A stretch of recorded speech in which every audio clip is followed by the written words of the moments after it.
ಬನ್ನೇರುಘಟ್ಟ ರಸ್ತೆಯಲ್ಲಿ ಭೀಕರ ರಸ್ತೆ ಅಪಘಾತ ಸಂಭವಿಸಿರುವಂತಹ ಘಟನೆ ನಡೆದಿದ್ದು ಭೀಕರ ಅಪಘಾತಕ್ಕೆ ಇಬ್ಬರು ಸ್ಥಳದಲ್ಲೇ ಬಲಿಯಾಗಿದ್ದಾರೆ.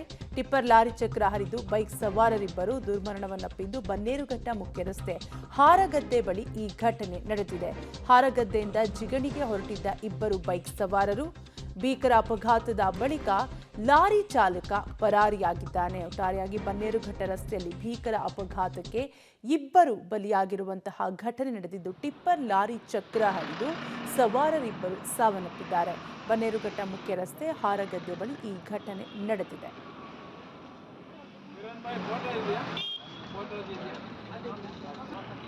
ಬನ್ನೇರುಘಟ್ಟ ರಸ್ತೆಯಲ್ಲಿ ಅಪಘಾತ ಸಂಭವಿಸಿದ್ದು ಇಬ್ಬರು ಸ್ಥಳದಲ್ಲೇ ಸಾವನ್ನಪ್ಪಿದ್ದಾರೆ. ಟಿಪ್ಪರ್ ಲಾರಿ ಚಕ್ರ ಹರಿದು ಬೈಕ್ ಸವಾರರಿಬ್ಬರು ಸಾವನ್ನಪ್ಪಿರುವಂತಹ ದಾರುಣ ಘಟನೆ ನಡೆದಿದ್ದು ಒಟ್ಟಾರೆಯಾಗಿ ಹಾರಗದ್ದೆಯಿಂದ ಜಿಗಣಿಗೆ ಹೊರಟಿದ್ದಂತಹ ಇಬ್ಬರು ಬೈಕ್ ಸವಾರರು ಸ್ಥಳದಲ್ಲೇ ಸಾವನ್ನಪ್ಪಿದ್ದಾರೆ. ಜಿಬಿಎ ಗುತ್ತಿಗೆದಾರನ ನಿರ್ಲಕ್ಷ್ಯಕ್ಕೆ ವಿದ್ಯಾರ್ಥಿ ಬಲಿಯಾಗಿರುವಂತಹ ಘಟನೆ ನಡೆದಿದೆ.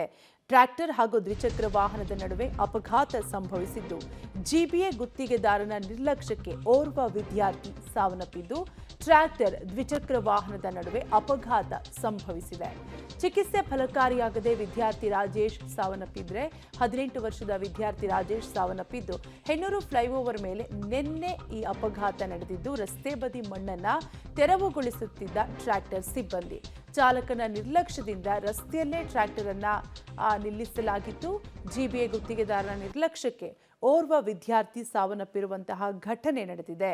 ಚಿಕಿತ್ಸೆ ಫಲಕಾರಿಯಾಗದೆ ಅಂದರೆ ಟ್ರ್ಯಾಕ್ಟರ್ ಹಾಗೂ ದ್ವಿಚಕ್ರ ವಾಹನದ ನಡುವೆ ಅಪಘಾತ ಸಂಭವಿಸಿದ್ದು ಆಸ್ಪತ್ರೆಗೆ ದಾಖಲಾಗಿಸಿದ್ದಾದ್ರೂ ಚಿಕಿತ್ಸೆ ಫಲಕಾರಿಯಾಗದೆ ವಿದ್ಯಾರ್ಥಿ ರಾಜೇಶ್ 18 ವರ್ಷದ ರಾಜೇಶ್ ಸಾವನ್ನಪ್ಪಿರುವಂತಹ ಘಟನೆ ನಡೆದಿದೆ. ಹೆಣ್ಣೂರು ಫ್ಲೈಓವರ್ ಮೇಲೆ ನಿನ್ನೆ ಅಪಘಾತ ಸಂಭವಿಸಿದ್ದು ರಸ್ತೆ ಬದಿ ಮಣ್ಣನ್ನ ತೆರವುಗೊಳಿಸ್ತಾ ಇದ್ದ ಟ್ರ್ಯಾಕ್ಟರ್ ಸಿಬ್ಬಂದಿ. ಆದರೆ ಟ್ರ್ಯಾಕ್ಟರ್ ಚಾಲಕನ ನಿರ್ಲಕ್ಷ್ಯದಿಂದ ಟ್ರ್ಯಾಕ್ಟರ್ ಅನ್ನ ರಸ್ತೆಯಲ್ಲಿ ನಿಲ್ಲಿಸಿದಂತಹ ಕಾರಣದಿಂದಾಗಿ ಈ ರೀತಿಯಾದಂತಹ ಘಟನೆ ಸಂಭವಿಸಿದೆ.